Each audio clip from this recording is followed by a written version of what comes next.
I ran away from my home at 17 after my parents' and step-siblings' constant neglect and bullying. Now, 19 years later, they contacted me, wanting to reconcile and said Mom is dying. My own wife betrayed me, trying a forced reconciliation, believing their lies, and humiliated me. It was all just a prank by my family to trick me into reconciliation. Now my wife is begging for my forgiveness. I never thought I'd hear from them again. For 19 years, I've lived my life without a single call, message, or sign that they even remembered I existed. And honestly, that was fine by me. I didn't need them. I didn't want them. When I ran away at 17, they made it painfully clear they weren't going to come looking. Not then, and not for almost 2 decades. But last week, my stepbrother Adam called me. He said my mom is dying, that she wants to see me before it's too late, and that she wants to apologize for everything. I've spent the last few days trying to process what that even means. Apologize. For what, exactly? For the years of abuse, neglect, and bullying? For turning me into their scapegoat and punching bag? Or for the fact that when I left, they didn't even bother to look for me? And now I'm here, asking strangers on the internet for advice, because I genuinely don't know what the hell to do. Let me take you back to the start, so you can understand where I'm coming from. I was 10 when my mom remarried. My dad wasn't really in the picture. He left when I was 6, so when my stepdad and his kids, Adam and Jenna, moved in, I was hopeful. Stupidly hopeful. I thought maybe this would be my chance at having a real family again. I thought I'd have siblings to hang out with, a stepdad who'd treat me like one of his own, and a mom who'd finally seem happy again. Yeah, that fantasy didn't last long. From the moment Adam and Jenna moved in, I was the outsider. Adam was 2 years older than me, and Jenna was 1 year older, and they made it very clear that I wasn't part of their little club. At first, it was small stuff ignoring me, whispering and laughing whenever I walked into a room, but it quickly got worse. Adam was a bully, plain and simple. He'd shove me, break my stuff, and call me names just to see me react. Jenna was sneakier, but just as cruel. She'd spread rumors about me at school, throw out my homework, and steal anything that made me remotely happy. I tried to tell my mom. I tried to explain what they were doing to me, but every time I did, she brushed it off. She'd say, "They're just teasing you," or "Stop being so sensitive," or worse, "If they're treating you like that, maybe you should look at what you're doing to deserve it." As for my stepdad, he didn't outright abuse me, but he didn't do anything to stop it either. If Adam shoved me into a wall, he'd laugh and say, "Boys will be boys." If Jenna screamed at me, he'd just shrug and act like it was normal sibling behavior. I could tell I was just the extra baggage that came with marrying my mom. By the time I turned 14, I'd stopped trying to stand up for myself. What was the point? My mom didn't care.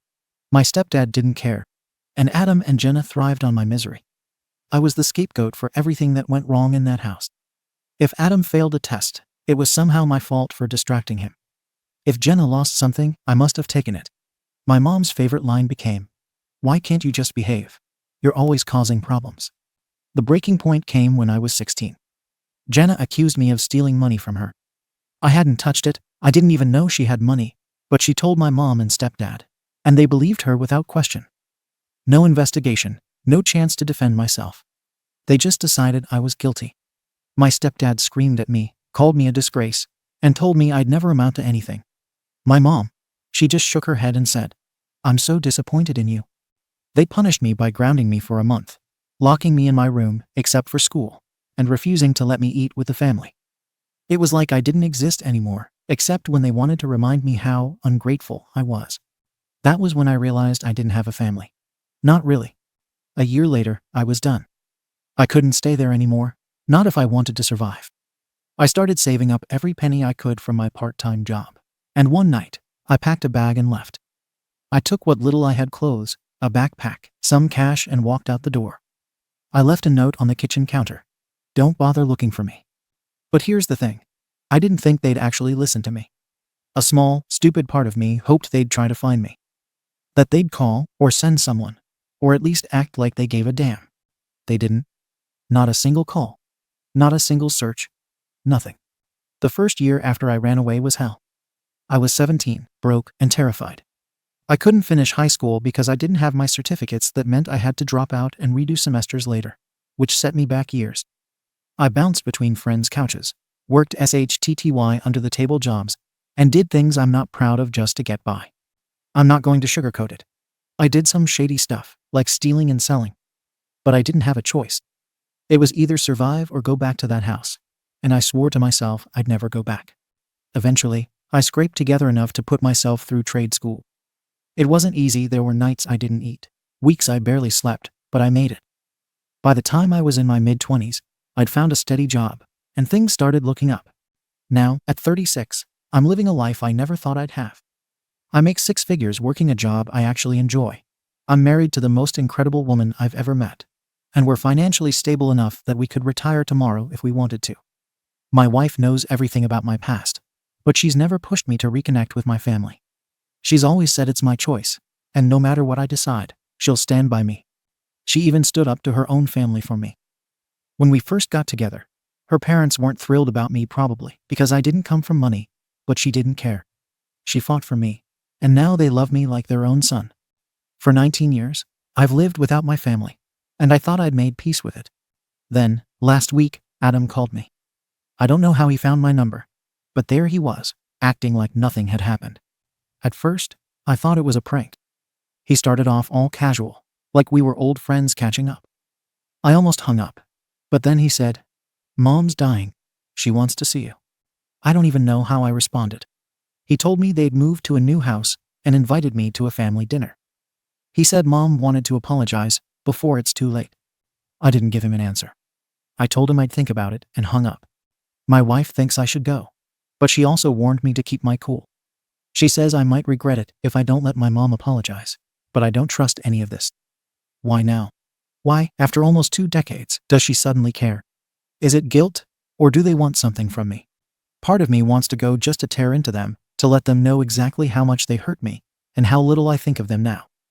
But another part of me is scared. What if seeing them brings back everything I've worked so hard to bury? Reddit. What would you do? Should I go and let her apologize? Or should I protect the life I've built and stay away? Update. Hey guys, so I went to the dinner, and honestly, I should have known better. I thought I was prepared for whatever my family might throw at me, but what happened caught me so off guard that I'm still trying to process it. I don't even know where to begin, but I'll try my best to explain. For those of you who didn't see my original post, here's the short version. After 19 years of no contact, my stepbrother suddenly reached out, claiming my mom was dying and wanted to apologize for everything. He invited me to a family dinner to make amends. I debated for days whether or not I should go, but in the end, I decided to go alone. I didn't bring my wife. Not because I didn't trust her or value her support, but because I didn't want her anywhere near what I knew would be an emotional mess. She wanted to come, but I told her this was something I had to handle on my own. I didn't want her to see me like that, angry, broken, or worse, manipulated. So, I went. And to say things didn't go as expected would be the understatement of the year. The moment I pulled up to their house, something felt off. It wasn't the same house I grew up in. They'd moved years ago, but I still expected some sense of familiarity. Instead, the place felt cold, almost staged, like the kind of home you see in real estate ads, but never actually live in. When Adam opened the door, he acted like we'd been best friends all along. He hugged me, which was jarring to say the least, given the history between us. He had this weird energy, like he was trying too hard to be welcoming. The whole thing felt forced, but I played along barely. Inside, the atmosphere was just as strange. My mom came over immediately, hugging me and telling me how happy she was to see me. My stepdad gave me a firm handshake, and they both started asking me questions about my life, my work, and even my wife.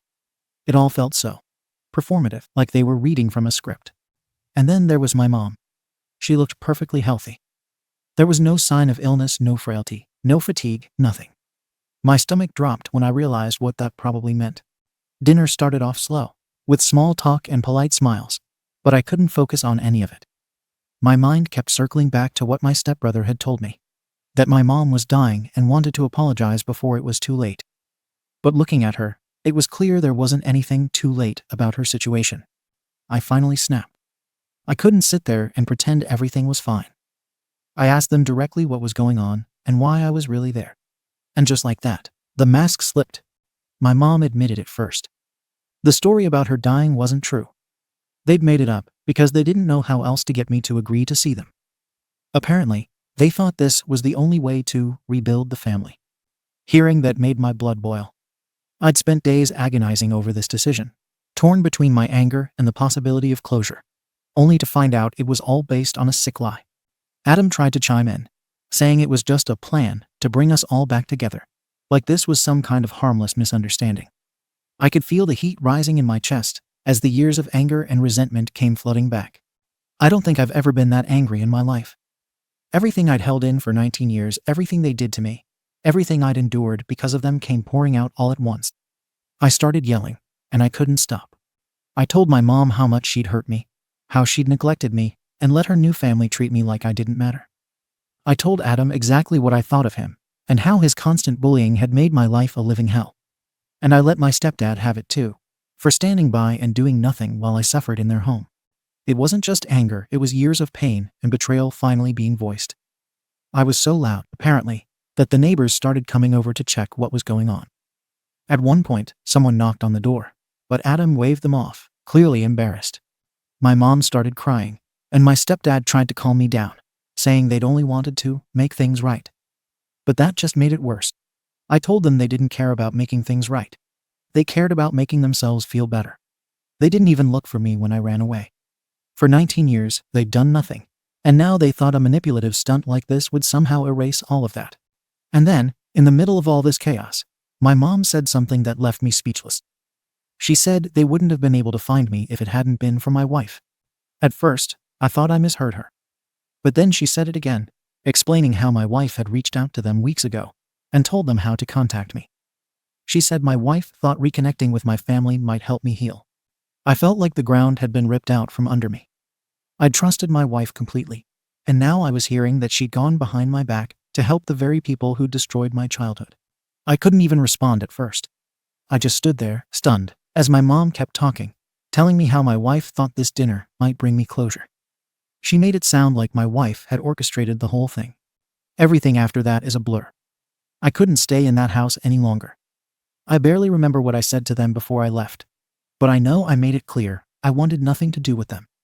I walked out the door and drove away, shaking with anger and betrayal. After I left my family's house, I didn't go home right away. I couldn't.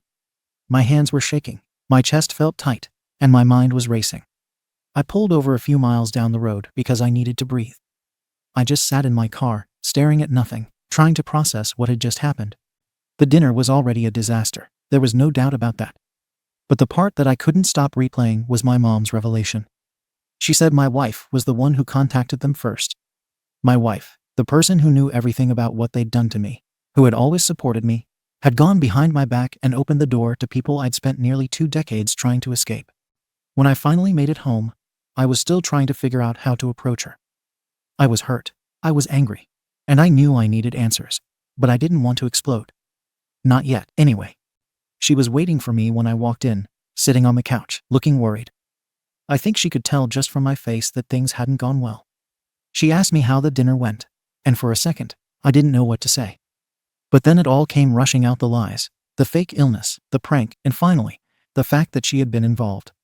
Her face went pale. She started crying almost immediately, which only made me angrier because I wasn't in the mood to comfort her.